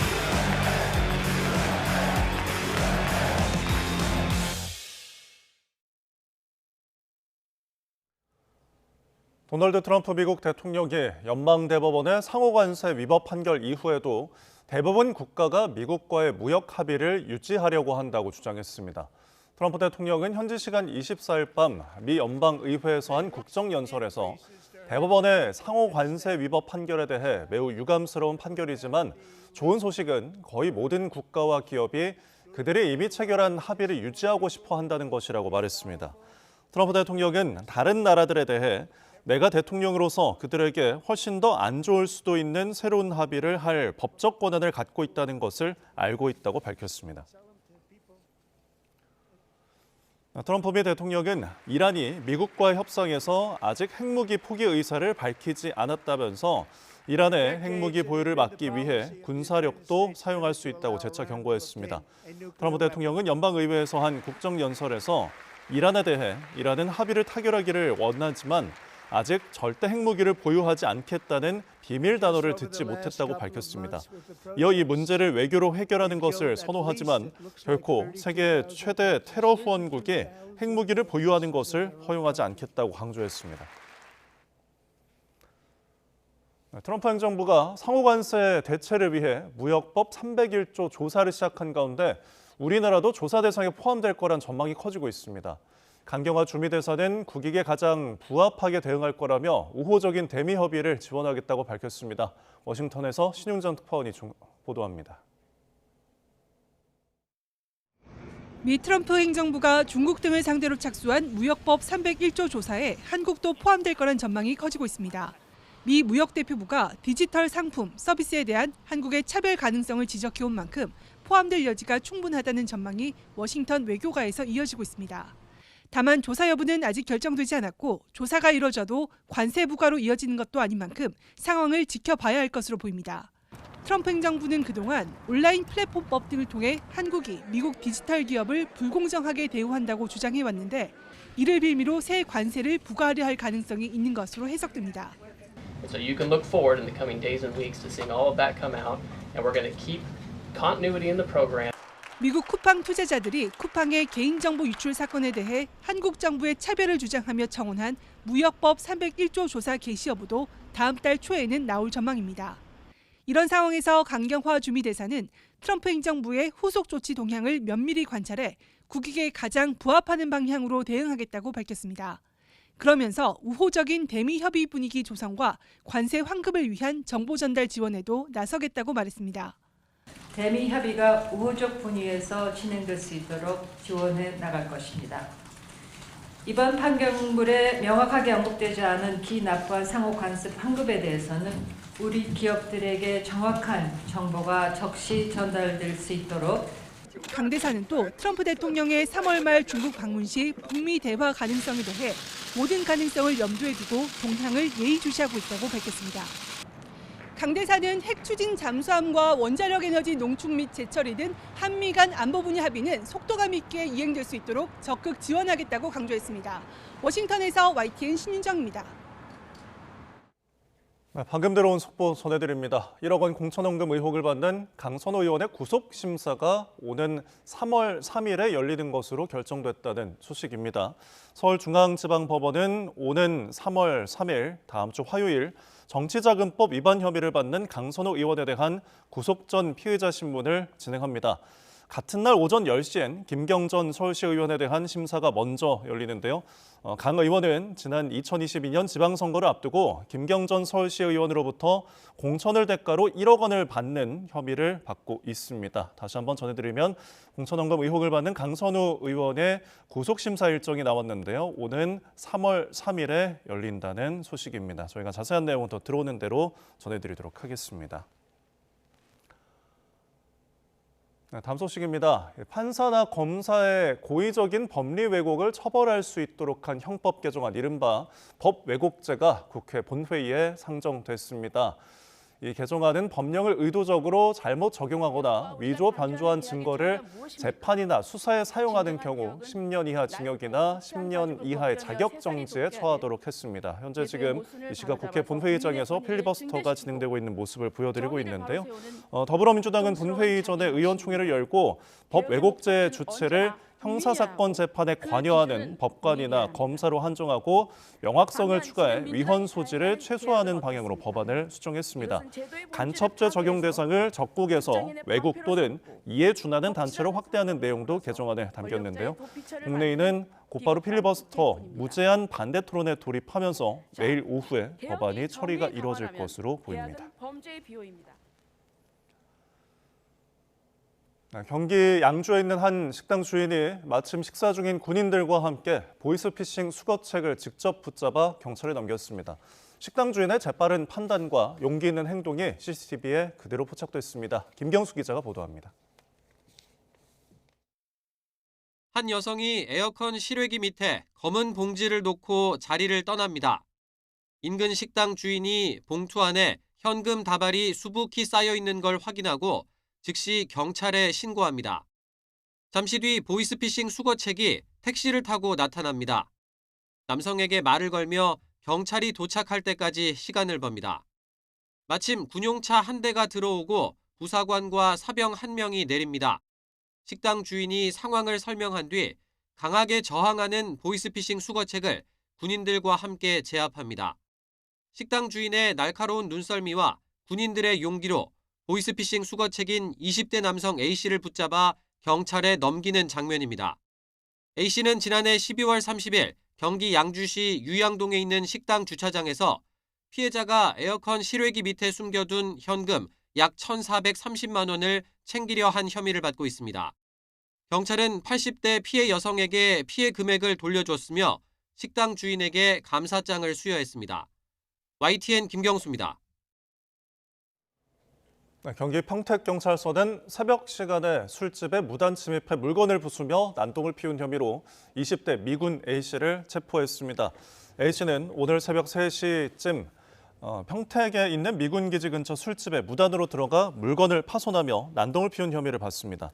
YTN이 확보한 당시 CCTV 영상에는 A씨가 의자를 휘둘러 문을 부수고 들어간 뒤 진열된 컵과 술병을 집어 던지는 모습이 담겼습니다. 경찰은 A씨의 신원을 확인해 미국 헌병대에 인계했고 조만간 출석 날짜를 조율해 조사할 예정입니다.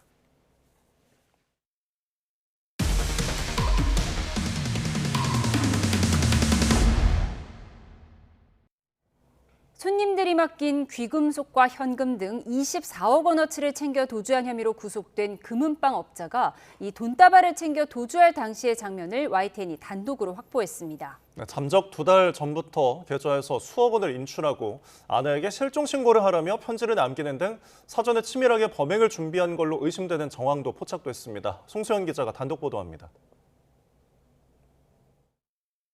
지난 12일 서울 종로구에 있는 한 금은방. 한 남성이 서랍장에 든 5만 원권 돈뭉치 여러 개를 가방에 챙깁니다. 개수기에 돈뭉치를 넣어 액수를 세기도 합니다.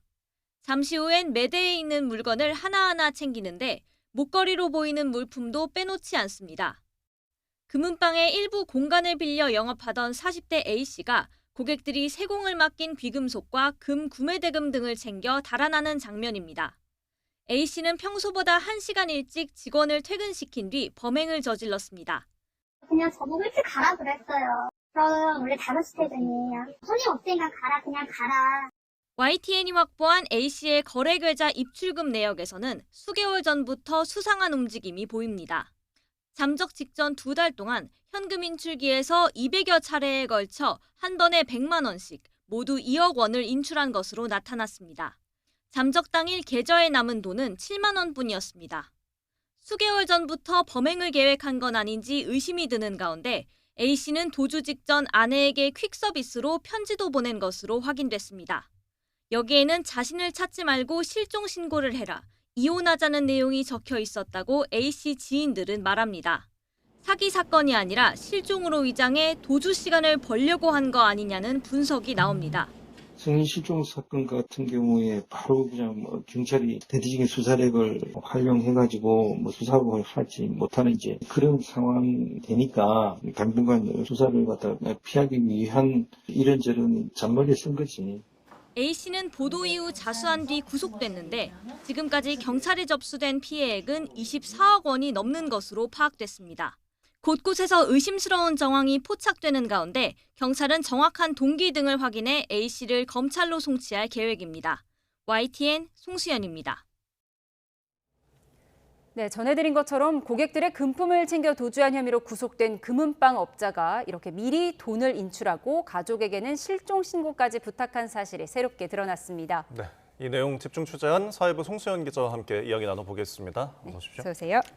네, 가장 궁금한 건 이 업자가 들고 간 돈과 금 찾았습니까? 네, 이 금은방 업자 A씨는 YTN 단독 보도 하루 만에 경찰에 자진 출석해 체포됐는데요. 피해자들이 가장 알고 싶은 건 A씨가 들고 갔던 금품의 행방입니다. 네. 다만 경찰은 A씨가 자수할 때 금품을 가져갔는지 아니면 어디에 묻어두고 간 건 아닌지 이미 현금으로 바꿨는지 등 관련 조사 내용은 확인해 줄 수 없다는 입장입니다. 수사 사항은 비공개가 원칙이지만 업자를 믿었다가 큰 돈을 잃은 피해자들은 답답한 마음뿐입니다. 제3자나 아니면 어디다 이렇게 숨겨놓고 은닉을 한 상태에서 자수를 한 건지 그것들이 일단 관점이 제일 많고 처벌을 받던 안 받던 그건 둘째 문제고 저희 그 재산만 좀 온전하게 좀 찾았으면 좋겠는 마음밖에 없거든요. 네, A씨는 도주할 때 현금과 귀금속에 더해 거래 장부까지 챙겨갔던 것으로 파악됐는데 경찰은 전체 거래 내역과 정확한 피해 규모를 확인하고 있습니다. 다만 구속영장을 신청했을 때 기준으로 삼은 피해 금액은 24억 원인데 고소장이 계속 접수되고 있는 만큼 금액은 더 커질 수도 있습니다. 네, 피해자들 답답한 마음을 조금 전에 들어봤는데 대부분 이제 금세공을 맡기거나 금 구매 대금을 보냈다가 피해를 봤잖아요. 이 피해자분들의 지금 반응은 어떻습니까? 네, YTN 최초 보도 당시에 피해 고객들이 모여있던 단체 채팅방에는 30여 명 정도가 있었는데요. 지금은 50여 명으로 늘어난 상황입니다. YTN이 만난 피해자는 30돈짜리 금 목걸이에 펜던트를 추가하는 작업을 의뢰했는데 A씨가 여러 가지 핑계를 대면서 출고 날짜를 미뤘다고 말했습니다. 금값이 폭등해 공장이 바쁘다든가 공장에 독감이 퍼져서 작업이 늦어진다는 시기였는데 직접 들어보겠습니다. 또 목요일 전에 제가 연락을 한번 드렸는데 갑자기 공장에 B형 독감이 퍼졌다면서 정말 이제 그 다음날 금요일이죠. 금요일 날 찾으러 오면은 될 것 같다. 이렇게 만나기로 한 날짜는 차일피일 미뤄졌고 결국 맡겼던 금 제품은 받지 못했습니다. 금값이 오르면서 이른바 금테크를 하려다가 수천만 원가량 피해를 본 경우도 있었습니다. YTN이 통화한 피해자는 결혼한 지 5년 만에 2살 배기 아기 이름으로 된 통장에서 1,000만 원, 남편과 자기 통장에서 1,500만 원씩 빼내 금을 주문했는데 받지 못했다며 분통을 터뜨렸습니다. 네, 이렇게 피해자가 유난히 많았던 이유가 그동안 이 업자가 싼 값에 세공 작업을 해주겠다 이러면서 고객들을 끌어모은 거죠. 네, 맞습니다. 피해자들은 저렴한 가격에 새로운 디자인으로 금 제품을 바꿔주겠다는 말에 금은방 업자를 만났다고 말했는데요. 금 제품을 세공하기 위해서는 금을 녹여서 불순물을 분리하는 정제 작업이 필요한데 이때 드는 비용을 분석료라고 합니다. 그런데 A씨는 이 분석료를 받지 않겠다고 했다고 피해자들은 말합니다. 한 피해자는 A씨가 제안했던 금액이 다른 공방보다 150만 원 정도 저렴해서 작업을 맡겼다고 말하기도 했습니다. 네, 보도 내용을 좀 보면은 이 업자가 몇 달에 걸쳐서 좀 치밀하게 범행을 준비한 게 아닌가 하는 의심이 드는데 잠적하기 전에 좀 이상한 기미는 없었습니까? 네, A씨는 3년 전부터 타인의 금은방 매장에서 일부 한켠에 자리를 빌려서 영업하는 샵인샵 형식으로 운영을 했었는데요. YTN이 A씨가 입점했던 금은방 사장도 만났습니다. A씨와 20년 동안 알고 지낸 사이였고 최근에도 특별한 기색은 없었다고 말했습니다.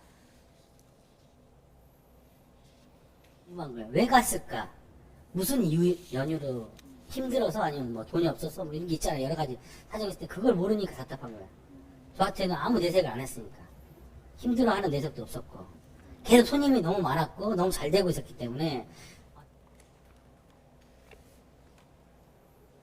또 A씨와 대학 때부터 30년 가깝게 알고 지냈다는 친구도 A씨가 빚이 있다거나 투자에 실패했다는 말은 들은 적이 없다고 YTN에 말했습니다. A씨의 범행 배경과 함께 금품의 행방에 대해서는 경찰의 수사 상황을 좀 더 지켜봐야겠습니다.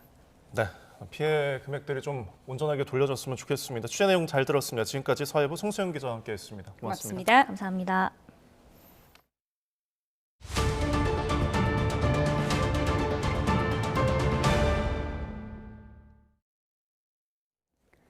정부가 다음 달부터 석 달 동안 호남에서 응급환자 이송체계 혁신 시범 사업을 시행합니다. 매번 치료 가능한 병원을 찾는 대신에 최중증 환자는 사전에 지정한 병원으로 옮기고 광역 응급 상황실도 119 구급대 짐을 덜어주기로 했습니다. 권민석 기자의 보도입니다. 119 구급대가 병원을 찾아 헤매다 골든타임을 허비하는 응급실 뺑뺑이는 가장 시급한 의료 현안입니다. 현실은 지금도 몇 시간씩 뺑뺑이를 돌다가 죽잖아요, 이 길에서. 그거 어떻게 할 거냐고요. 문제 해결을 위해 정부가 나섰습니다. 응급환자 분류체계에 따라 심정지와 중증 외상 등 최중증 환자는 미리 지정해 놓은 병원으로 곧장 옮기기로 했습니다. 수용 미수용의 문제가 아니라 중증 응급 환자가 골든타임 내에 적정한 병원으로 분산돼서 가장 효율적으로 응급의료 자원이 가동될 수 있게 시스템을 만들겠다라는 거고. 그 외 중증 환자는 광역 응급의료 상황실이 병상과 인력 등을 확인해 치료 가능한 병원을 결정합니다. 구급대가 애타게 병원에 호소하는 부담을 덜어 환자에게만 온전히 집중하게 해주는 겁니다. 적정 시간에도 병원을 선정하지 못하면 안정화 처치를 맡을 우선 수용 병원을 지정해 환자를 받게 하고 최종 치료를 위해 구급대가 다시 추가 이송을 책임질 방침입니다.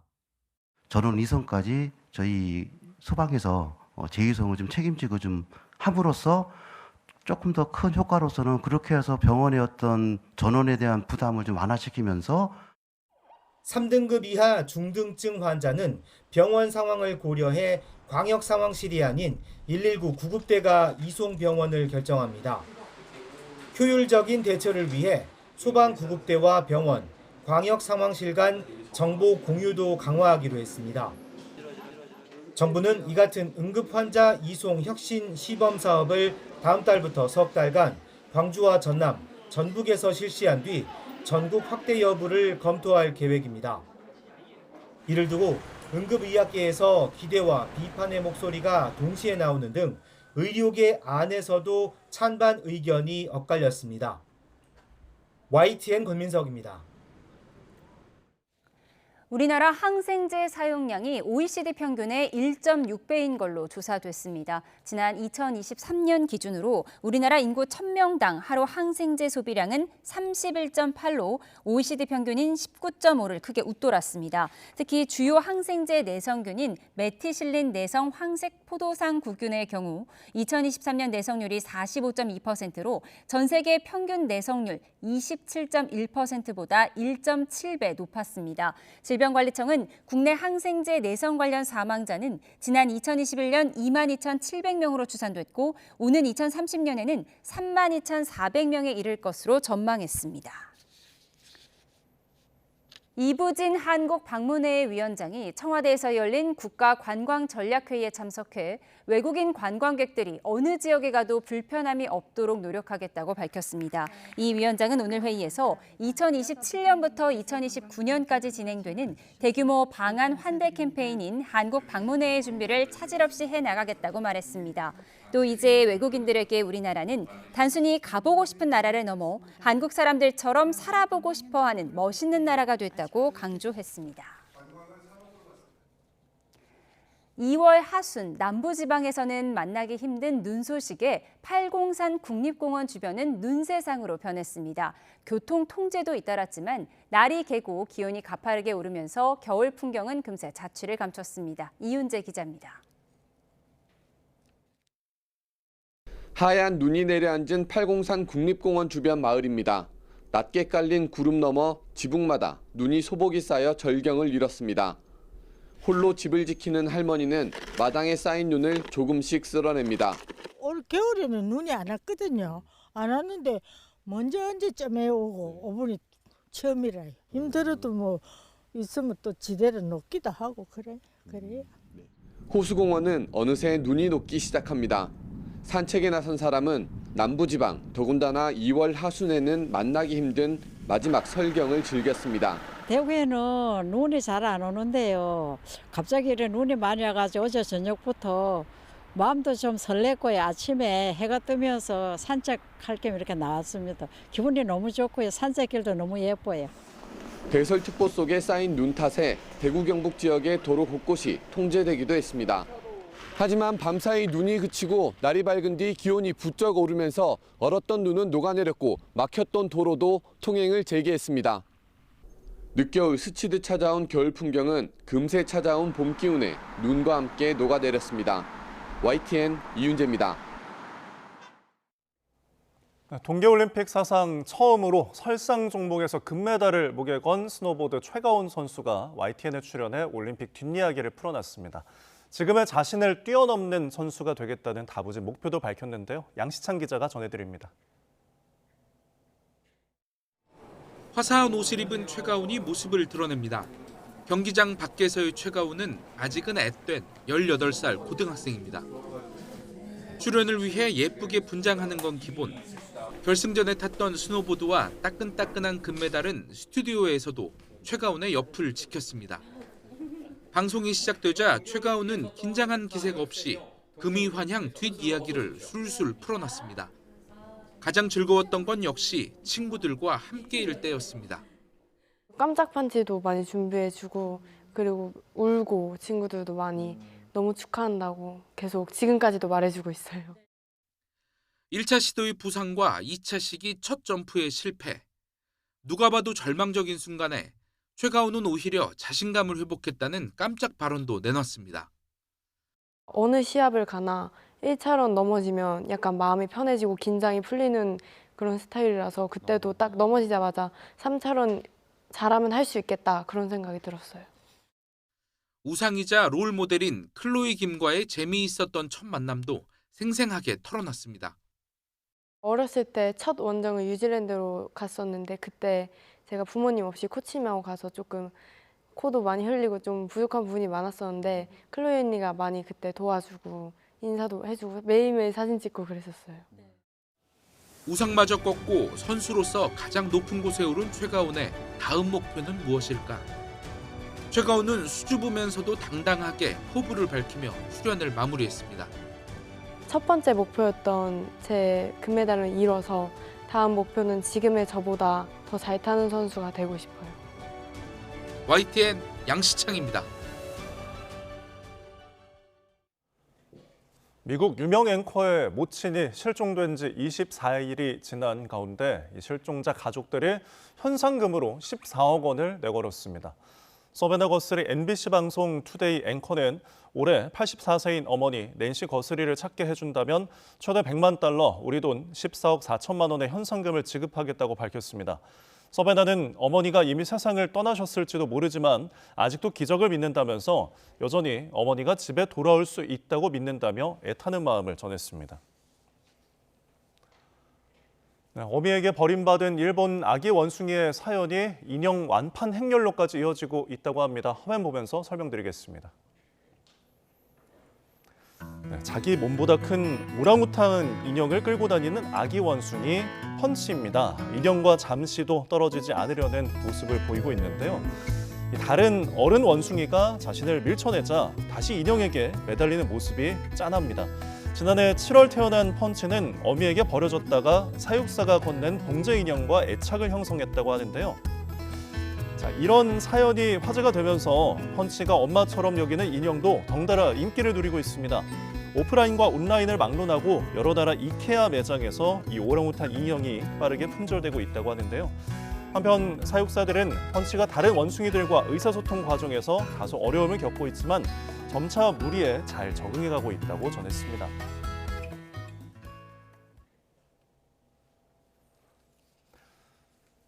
네, 이번에는 베트남 화면을 보시겠습니다. 인도에 있던 맨홀 뚜껑이 이렇게 갑자기 폭발하는 장면이 CCTV에 포착됐습니다.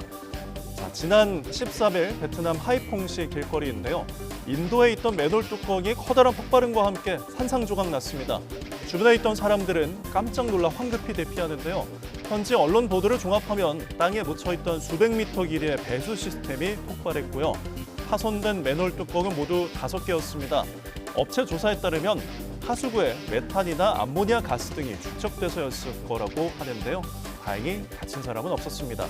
우리나라에서도 5년 전에 맨홀 뚜껑이 폭발한 적이 있었습니다. 하수구 속 바퀴벌레를 잡기 위해 맨홀 아래 살충제를 뿌리고 불을 붙였다가 가스가 폭발한 겁니다. 맨홀 주변에서의 위험한 작업은 반드시 자제해야겠습니다.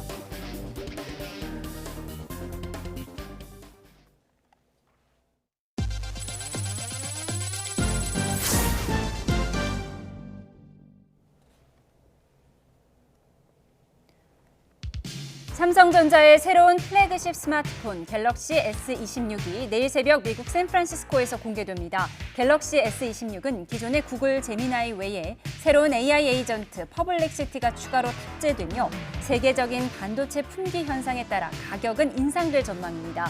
국내 통신업계는 갤럭시 S26 256GB 모델은 전작보다 99,000원, 512GB 모델은 209,000원 정도 오를 것으로 내다봤습니다. 현대차그룹이 소방관의 안전을 위해 소방청에 무인 소방 로봇을 기증했습니다. 현대차그룹은 어제 경기도 남양주 수도권 119 특수구조대에서 정의선 회장과 김승용 소방청장 직무대행 등이 참석한 가운데 원격 화재 진압 장비인 무인 소방 로봇 4대를 소방청에 기증하는 행사를 열었습니다. 정의선 회장은 사투의 현장으로 뛰어드는 소방관들의 모습은 우리 사회가 지켜야 할 가치를 일깨워준다면서 앞으로 소방 로봇 보급 규모를 100대로 확대할 계획이라고 말했습니다.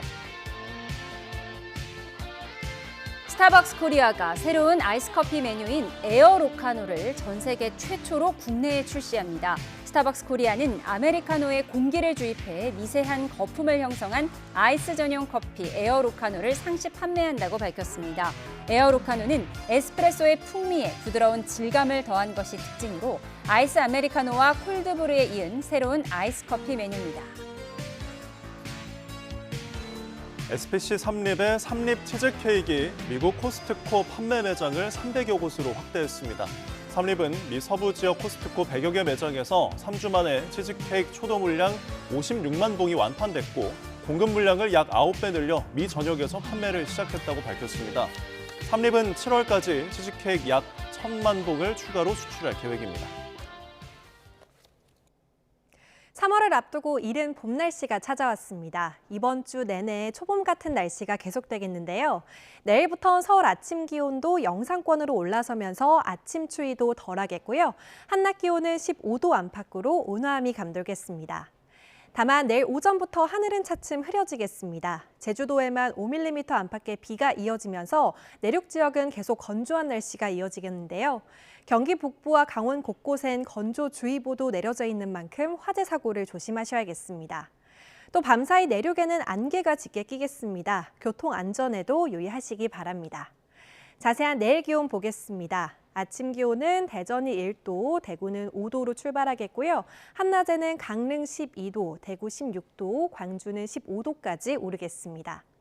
당분간 온화하겠지만 일교차가 크겠습니다. 또 내일 밤에는 영동을 시작으로 모레는 충청 이남에도 비가 조금 내리겠습니다. 날씨였습니다. 이상으로 수요일 뉴스원 마치겠습니다. 함께해 주신 여러분 고맙습니다.